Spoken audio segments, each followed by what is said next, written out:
L'équipe de construction est en difficulté, car elle a perdu son équipement et son travail s'est arrêté. Pour résoudre ce problème, le patron offre une récompense de 20 000 $ à quiconque parviendra à récupérer la foreuse dans la fosse dangereuse d'eau trouble. Un seul garçon de 18 ans nommé Yu Xiaobei est assez courageux pour se porter volontaire. Il porte sans crainte la combinaison de plongée, et se plonge dans l'eau boueuse. Un certain temps s'est écoulé depuis qu'il est descendu, quand soudain il cesse de répondre. Ce qui rend l'équipage anxieux, alors ils agissent rapidement, et le tirent vers le haut en utilisant la corde. À la grande surprise de tous. Il annonce qu'il a terminé la tâche tandis que l'équipage le regarde recevoir sa récompense, ils deviennent jaloux et le maudissent de l'intérieur. Même s'ils ne savent pas qu'il fait tout cela pour payer les opérations de sa petite sœur. Peu importe à quel point un travail est dangereux, tant qu'il est bien rémunéré, il est prêt à tout pour le bien de sa sœur. Après avoir reçu sa récompense, il commence à repartir lorsqu'il rencontre un étranger. L'homme a le visage couvert d'une cagoule. Il lui demande si la petite somme d'argent valait la peine de risquer sa vie et propose de jouer à un jeu avec lui pour un paiement beaucoup plus élevé. Il refuse immédiatement, pensant que l'homme est un escroc essayant de voler son argent durement gagné. Au moment où Yu Xiao se dirige vers la chambre d'hôpital de sa sœur, il rencontre le médecin qui lui rappelle qu'il n'a pas encore payé la facture mensuelle pour les soins de sa sœur. Le médecin souligne que sans le paiement, sa sœur ne recevra pas les médicaments nécessaires. Il ajoute également que son état se détériore rapidement, et qu'ils devront effectuer une greffe de rein pour lui sauver la vie. Mais comme Yu Xiao ne peut pas se permettre l'opération, le médecin lui dit de se préparer mentalement au pire. Tout en étant conscient qu'il ne peut pas obtenir les fonds en si peu de temps. Il assure au médecin qu'il trouvera un moyen pour obtenir l'argent d'une manière ou d'une autre. Pendant ce temps, l'étranger encapuchonné a secrètement écouté leur conversation. Yu Xiao va à la rencontre de sa sœur. Lorsqu'il est assis à son chevet, il reçoit un appel de leur père. Leur père est un accro au jeu qui n'a jamais montré aucune affection pour eux. À cause de sa dépendance, il a accumulé beaucoup de dettes auprès des requins solitaires. Il dit à Yu Xiao que même si sa sœur subit une intervention chirurgicale, il n'y a aucune garantie qu'elle survivra. Mais si elle meurt, ils peuvent vendre sa cornée pour beaucoup d'argent. De cette façon, il pourra rembourser ses dettes de jeu et lui aussi pourra continuer ses études. Il devient furieux contre son père pour avoir pensé à suggérer quelque chose d'aussi horrible. Il crie qu'il ne le laissera jamais lui faire de mal, et lui raccroche au nez. Il aperçoit le même étranger qui lui fait signe. Il part de l'autre côté du couloir et se met en colère en pensant qu'il a été suivi. Il menace d'appeler la police mais l'étranger lui dit qu'il se trompe en ajoutant qu'il est venu le chercher pour qu'il puisse jouer à un jeu. Les règles sont simples, il doit le rejoindre à 3 blocs de bâtiment dans 5 minutes et l'attraper. S'il réussit, il lui donnera une récompense de 100 000 $. Comme toute personne rationnelle, il ne croit pas l'étranger et pense que c'est une blague. Pour prouver son point de vue, l'étranger lui transfère instantanément 20 000 $ sur son compte. Et lui dit qu'il peut le garder même s'il décide de ne pas jouer, il n'a rien à perdre. Yu Xiao accepte de jouer au jeu. Dès que le jeu commence, l'homme saute par la fenêtre sans le prévenir, il le poursuit rapidement. Comme il va régulièrement à l'hôpital, il connaît très bien la zone, il est donc capable de prendre le chemin le plus court tout en le poursuivant. L'homme est trop rapide pour qu'il puisse l'attraper et il parvenait toujours à lui échapper en accélérant chaque fois qu'il s'approche. Avec seulement 1 minute restante, il décide de prendre un chemin non conventionnel. À l'approche, il grimpe sur le toit d'un bâtiment voisin pour pouvoir sauter du haut et surprendre l'homme. À quelques secondes seulement de la fin, il met de côté sa peur et saute dès qu'il aperçoit l'homme qui court dans la ruelle en contrebas. Avec seulement quelques secondes restantes, il parvient à l'attraper. La capuche de l'homme bouge un peu, et il aperçoit que l'homme mystérieux a un œil cybernétique. Ayant gagné la partie, il obtient ses 80 000 $ restants. L'homme lui dit qu'il peut gagner plus d'argent, en jouant au prochain jeu qui a un prix plus élevé. Notre héros se rend compte que de cette façon, il peut rapidement obtenir de l'argent pour l'opération de sa sœur et accepte ainsi de continuer. Cependant, avant de continuer, le cyborg lui place un mystérieux bracelet sur son bras qui scanne son identité de joueur. Soudain, il commence à se sentir étourdi et tombe inconscient. Lorsqu'il reprend conscience, il se retrouve dans une pièce pleine de cadavres. 2 créatures enfantines surgissent vers lui, chacune avec des griffes acérées comme des rasoirs, et des yeux rouges sans menaçants. Sans aucune explication, on lui confie la tâche de réussir à survivre pendant 5 minutes. Il remarque que l'un des monstres ressemble à une fille, tandis que l'autre ressemble à un garçon. Dès que le jeu commence, ils le chargent tous les deux. Bien qu'il ne soit toujours pas sûr de ce qui se passe, il sait que s'il ne fait rien, il mourra sûrement. Il commence à bouger pour contrer leurs attaques imminentes. Au moment où il fait face au monstre femelle, il se rend soudainement compte que le mâle est introuvable. Sans avertissement, le mâle réapparaît derrière lui, se jetant sur lui en lui ôtant un morceau de l'épaule. Il évite in extremis la seconde attaque, venant de la femelle. Il jette un coup d'œil à l'heure, pour découvrir que seulement 90 secondes se sont écoulées. Les monstres ne lui cèdent pas le temps de se reposer. Le mâle lance la femelle vers lui avec des réflexes ultra rapides. Elle atterrit sur son dos et le frappe vicieusement avec ses griffes. Puis elle ouvre grande sa bouche, remplie de dents de requin rasoir pour lui bouffer la tête. Mais en se débattant, il réussit à la faire partir.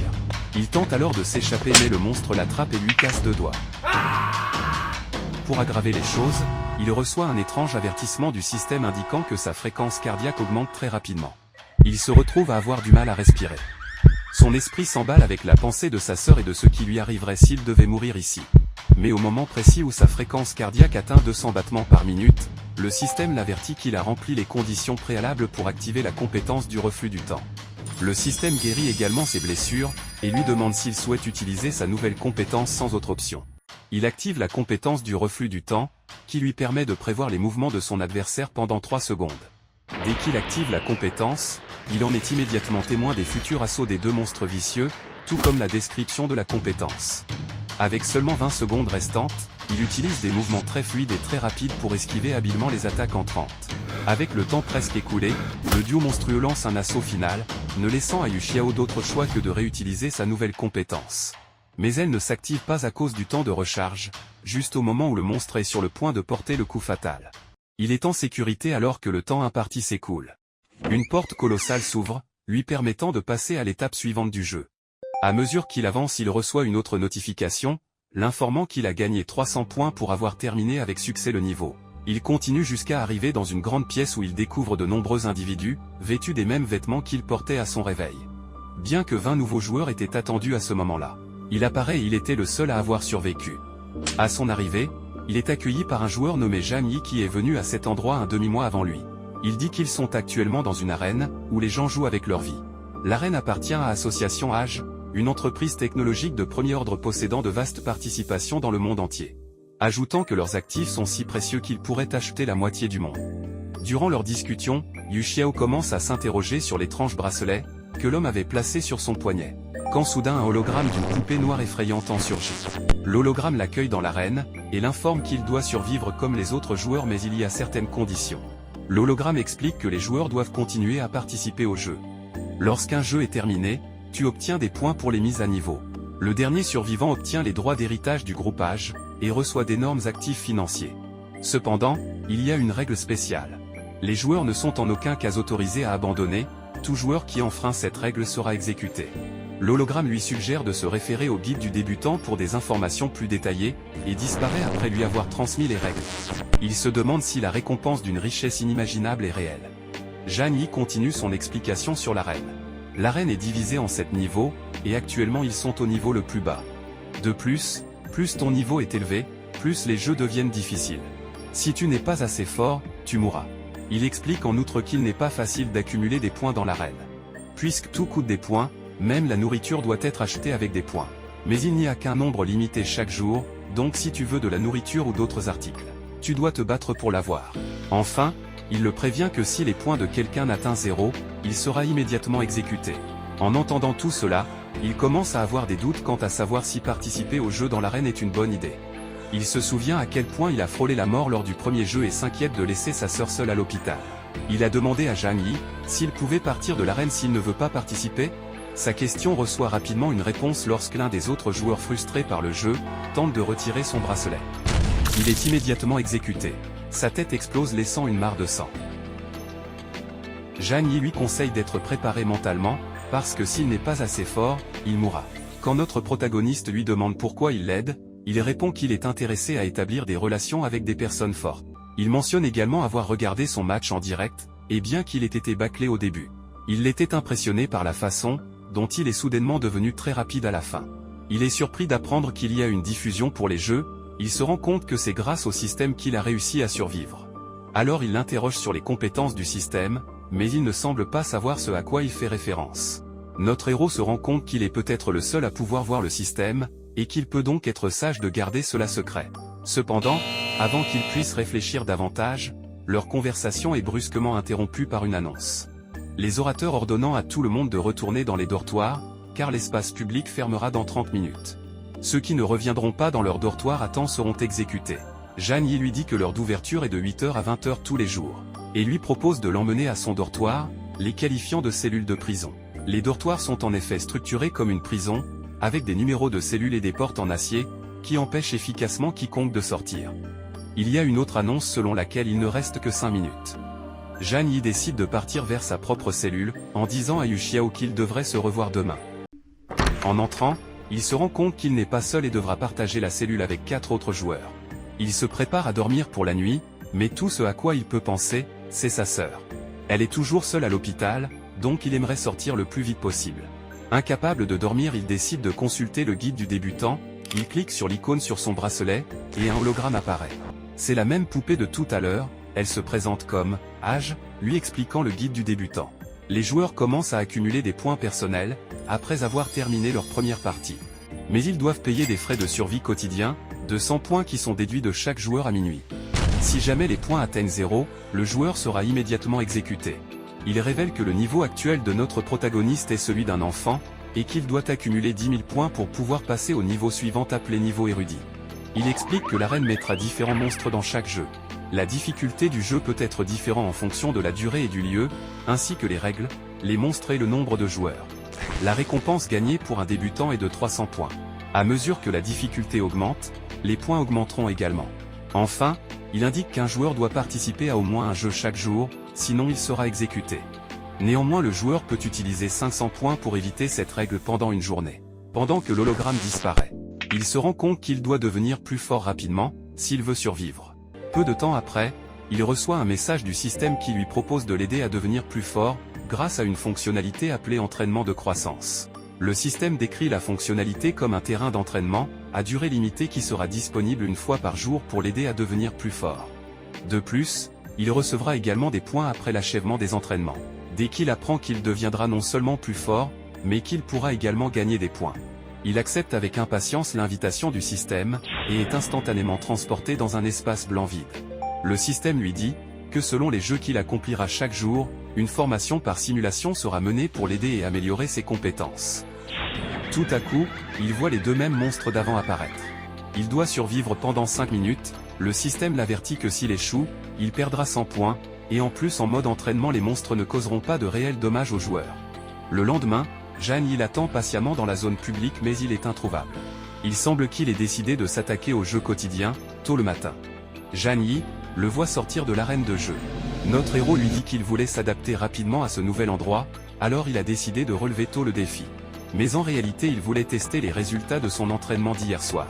La simulation a été conçue pour refléter le jeu réel, et bien qu'il soit conscient que les monstres étaient faux, il n'a pas pu se débarrasser du sentiment d'urgence, et de danger qu'il ressentait.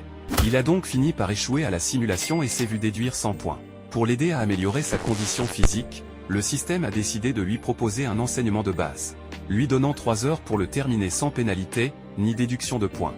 Malgré plusieurs échecs, il a finalement réussi à relever le défi.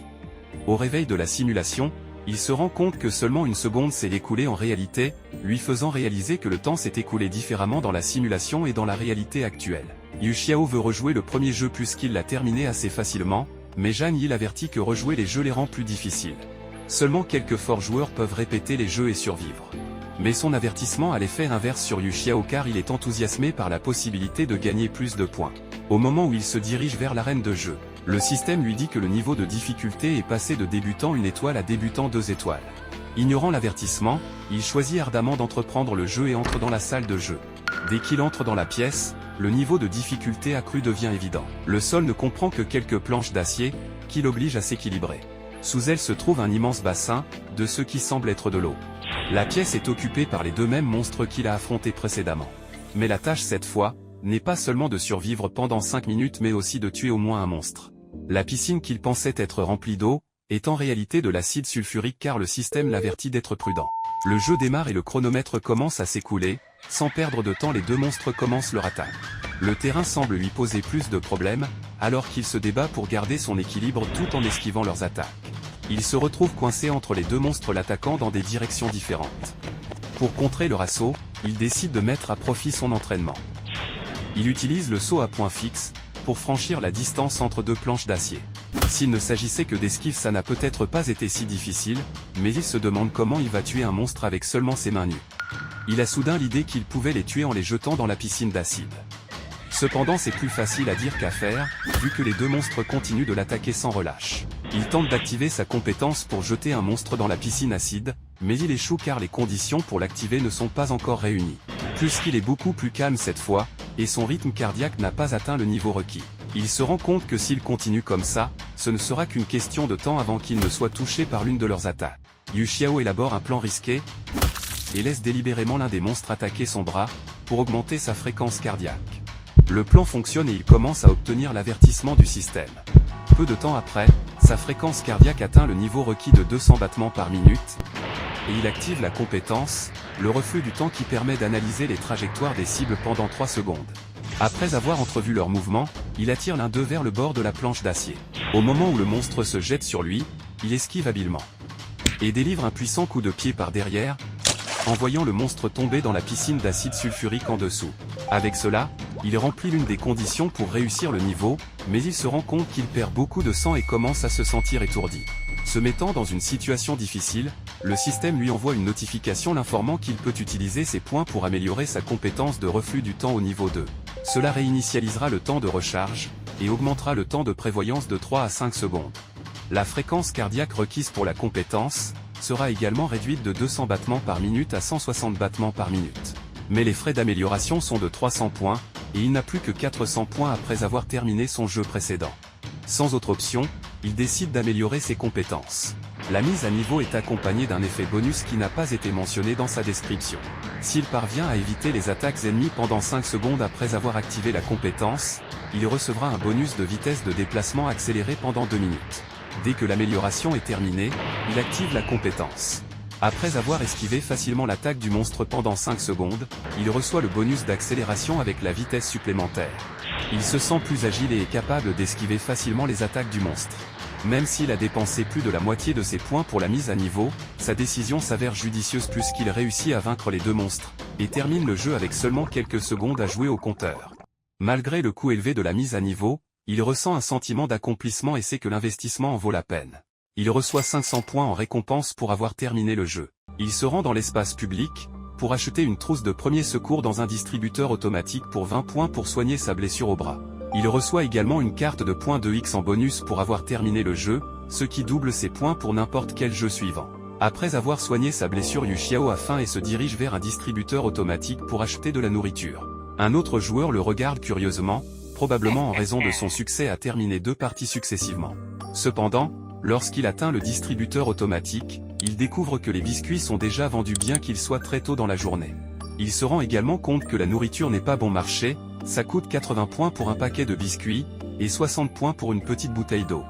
S'il veut survivre, il devra gagner rapidement des points en contestant des gains plus dangereux. Le joueur précédent vient à lui avec 2 autres coéquipiers, il lui propose de lui vendre des biscuits qu'il achetait au distributeur automatique pour un prix fixe de 400 points. Yu Xiao refuse l'offre comme toute personne rationnelle, mais le groupe de joueurs l'entoure, et insiste avec force pour qu'il achète le paquet de biscuits trop cher. Il lui devient évident qu'ils veulent lui voler ses points durement gagnés. Le joueur lui dit qu'il ne peut partir qu'après avoir acheté le biscuit, et menace même de lui casser les jambes s'il ne le fait pas. Il lui dit que les règles de l'arène interdisent aux joueurs de s'entretuer, mais causer des blessures physiques graves, telles que briser les membres de quelqu'un n'est pas considéré comme une violation. Cependant, de telles actions rendent effectivement le joueur concerné incapable de gagner la partie de jeu. Étant donné l'exigence de participation quotidienne, le joueur est sûrement voué à l'échec. Il continue de le menacer de lui céder ses points. Face à cette menace, notre protagoniste commence à se demander s'il peut vaincre 3 adversaires tout seul, surtout compte tenu de sa blessure actuelle. Néanmoins, il agit en déplaçant sa main vers le bracelet de l'autre joueur, mais au lieu de continuer l'échange, il frappe le joueur, en le renversant. Yu Xiao se rend compte qu'il doit devenir fort, et s'il ne peut même pas protéger ses points, alors cela ne sert à rien de jouer au jeu. Le joueur déchu se relève, il ordonne à ses coéquipiers de le tuer. Bien qu'il soit plus fort qu'un joueur moyen, il sait qu'il ne peut pas gagner tel qu'il est. Alors il décide d'esquiver leurs attaques suffisamment longtemps, pour que son rythme cardiaque augmente. Mais son plan est rapidement déjoué, car l'un des joueurs parvient à le prendre au dépourvu par derrière. Bien qu'il ait réussi à dévier la frappe initiale, l'agresseur attrape son bras blessé et commence à appuyer fort dessus. Sa blessure fait que l'un d'eux le retient, l'autre se lève et l'attaque derrière. Puis ordonne à son partenaire de lui casser la jambe à cause des blessures. Sa fréquence cardiaque commence à augmenter, mais elle n'est toujours pas au rythme requis de 160 battements secondes. Avant que sa jambe ne soit cassée, sa fréquence cardiaque atteint 160 battements. Et il active instantanément sa compétence, il parvient à esquiver l'attaque et reçoit également l'augmentation de vitesse. Avec sa vitesse accrue, il élimine facilement l'attaquant, puis il attaque un autre joueur. Après l'avoir mis à terre, il lit son badge qui indique AO et Jean. En guise de compensation pour l'avoir attaqué, il prend également tous les paquets de biscuits qu'il a. Tous les joueurs qui le regardent sont impressionnés, au moment où il commence à quitter la scène. AO et Jean promet de se venger en l'avertissant, qu'il ne l'oubliera pas. Yu Xiao mange ses biscuits nouvellement acquis dans sa chambre, se demandant comment Jean va essayer de se venger. Quand il reçoit soudainement une notification, le système l'informe que son classement a changé et il peut le vérifier en regardant le classement. Quand il ouvre le classement, il retrouve son nom au 276e rang avec 580 points. Tout en haut de la liste se trouve Zhao Sifang, l'actuel leader avec un stupéfiant 7720 points. Il est choqué quand il lit le nom du joueur au 3e rang, c'est Ao et Jean le frère du joueur qu'il vient de battre, il se rend instantanément compte que les choses sont sur le point de se compliquer. Il décide d'aller voir Zhang Yi pour obtenir plus d'informations, il lui parle de tout l'incident. Après avoir regardé autour de lui pour s'assurer qu'ils ne sont pas observés, il regarde Zhang Yi et lui dit qu'il aura de gros problèmes car Ao et Jean est très puissant. Il lui dit aussi que le top 30 des classements est divisé en 3 groupes. Chaque groupe joue un jeu ensemble et utilise les points pour acheter des biscuits de cette façon, ils revendent les biscuits au prix qu'ils veulent et accumulent encore plus de points. Les leaders des 3 groupes sont Zhao Sifang, Li Chang et Ao et Jean les 3 joueurs les plus forts. Zhang Yi l'avertit que les joueurs les plus faibles comme eux ne peuvent survivre que s'ils avancent prudemment. Et que les 2 frères ne vont pas laisser tomber cet affront, et reviendront sûrement pour se venger. Il voulait à l'origine former une équipe avec Yu Xiao mais avec tous les ennuis qu'il a rencontrés, il décide de ne pas le faire. Yu Xiao, de son côté, décide qu'il va grimper dans le classement, et atteindre la première place alors personne n'oserait le déranger. 3 jours se sont écoulés depuis l'incident, il a rapidement commencé à gagner des points ainsi que l'attention des autres joueurs. Malgré sa surprise de ne pas avoir été ciblé par Ao et Jean pourtant, il décide de se concentrer sur ses propres progrès et vise à grimper encore plus loin dans le classement afin de gagner des points rapidement. Il s'oblige à terminer 2 matchs par jour, et a atteint le rang de 191. Grâce à un entraînement constant par simulation tous les soirs, il est devenu beaucoup plus fort et est maintenant capable de terminer des jeux pour débutants sans subir de blessures. L'arène n'a pas de soleil, et le jour et la nuit sont simulés par la lumière.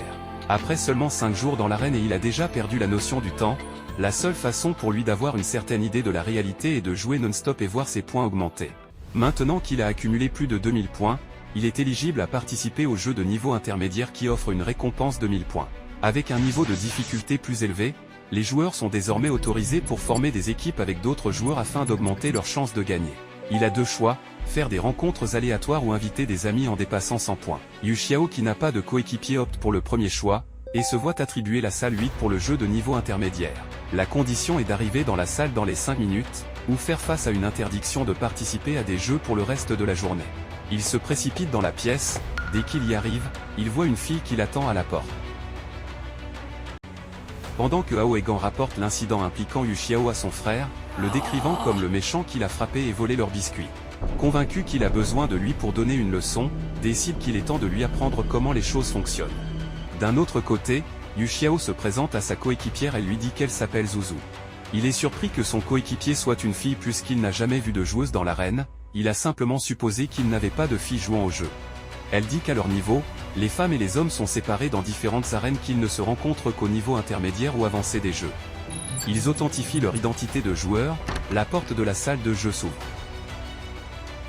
Et ils entrent dans la pièce qui ressemble à une bibliothèque.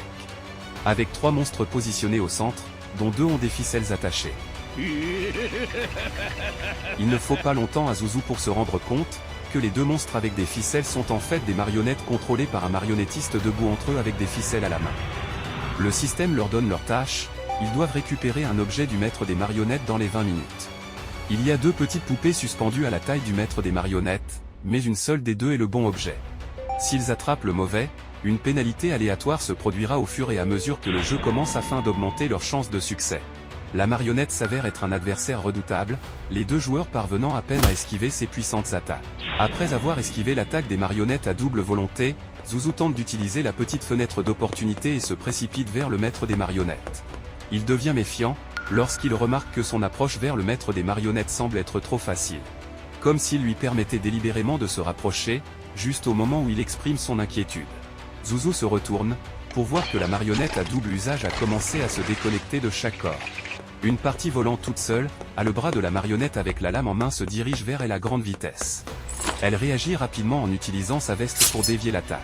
Mais la marionnette se révèle implacable, en poursuivant son assaut avec d'autres parties du corps détachées. Dans le chaos de la bataille, la marionnette parvient à la blesser à l'épaule, la faisant grimacer de douleur. Il remarque que Zouzou serait incapable d'esquiver la prochaine attaque en raison de sa blessure, alors que le bras brandissant la lame se précipite vers elle. Il intervient rapidement et parvient à la sauver à temps, en repoussant le bras. Elle le remercie de l'avoir sauvée, mais il explique qu'il a ses propres motivations de la sauver et que cela les oblige tous les deux à travailler ensemble pour gagner. Donc il lui serait difficile de s'en débarrasser tout seul, c'est pourquoi il ne peut pas la laisser mourir. Il lui dit que s'ils peuvent couper les fils de la marionnette, ils cesseront de bouger. Il lui dit d'attirer la marionnette vers la gauche, pendant qu'il attire l'autre vers son fil et utilise son attaque pour couper les fils.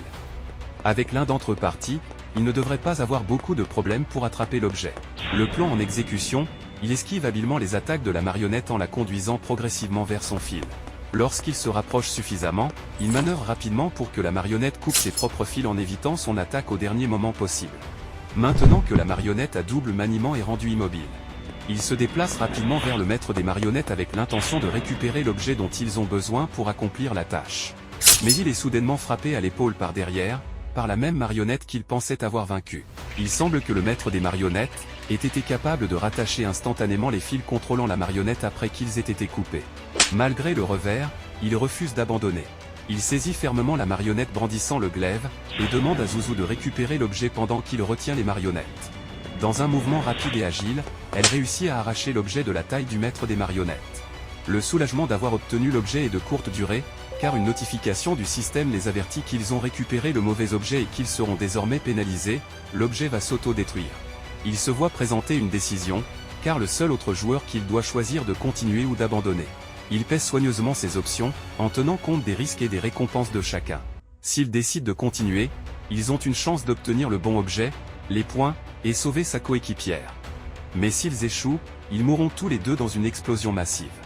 Alternativement, ils pourraient choisir d'abandonner le jeu en sortant en toute sécurité sans points, mais en condamnant Zouzou à une mort certaine. Avec l'objet de pénalité collé à la main de Zouzou, sa vie repose entièrement sur la décision de Yuxiao. Il commence à réfléchir à ce qu'il doit faire s'il part maintenant, cela pourrait être une trop grande perte. Mais s'il continue, il pourrait mourir dans l'explosion. Après avoir considéré toutes les options, il décide de mettre fin au jeu. Zouzou se rend compte qu'elle ne peut pas le laisser partir, si elle veut survivre. Au moment où il est sur le point d'appuyer sur le bouton pour terminer le jeu, Zouzou lui dit qu'elle a une carte de récompense cachée rare, et que s'il choisit de continuer avec elle, elle va le lui donner. Elle affiche la carte à l'aide de son bracelet. C'est une carte d'arme rare, qu'un joueur peut utiliser pour acheter une arme. Yuxiao connaît la valeur d'une arme et est tenté. Il dit à Zouzou qu'il ne va pas rester juste pour la carte, ce n'est pas une récompense suffisante avec le temps qui s'écoule. Il propose de continuer le jeu, pour 500 points supplémentaires plus sa carte d'arme. Elle accepte instantanément, leur plan est de prendre le glaive de la marionnette. De cette façon, couper les fils deviendra beaucoup plus facile. Il a remarqué plus tôt, que les fils sont comme des nerfs qui seront restaurés s'ils ne sont pas traités à la source. Après avoir tout décidé, Yuxiao sélectionne l'option sur son bracelet pour continuer. Le jeu donne uniquement 3 minutes, pour récupérer le bon objet avant qu'il n'explose. Il remarque un changement dans la stratégie des marionnettes. Plutôt que d'attaquer comme avant, ils sont plus prudents et protecteurs envers le marionnettiste qui tente de bloquer le chronomètre. Il propose un nouveau plan pour brûler les fils, utilisant des torches. Demandant à Zouzou de les récupérer des murs, pendant qu'il distrait les marionnettes. Lorsque le plan est mis en œuvre, Yuxiao attaque la marionnette avec le glaive mais elle démonte son corps pour esquiver en tentant de contre-attaquer dans plusieurs directions. Mais Yuxiao parvient à éviter en utilisant son talent. Il essaie ensuite d'inciter la marionnette à couper les fils une fois de plus, mais il s'arrête juste à temps après avoir pris conscience de son plan. Pendant que Yuxiao combat les marionnettes, Zouzou saisit l'occasion de joindre l'une des torches. À travers le glaive, la marionnette tente de l'attaquer, elle y échappe et réussit à brûler les fils reliant la marionnette à double usage. En utilisant cette petite fenêtre d'opportunité, il attrape rapidement l'épée de la main de la marionnette, juste au moment où le chronomètre de 5 secondes s'écoule. Il gagne un bonus de vitesse grâce à sa compétence, et se précipite vers le marionnettiste à un rythme incroyable.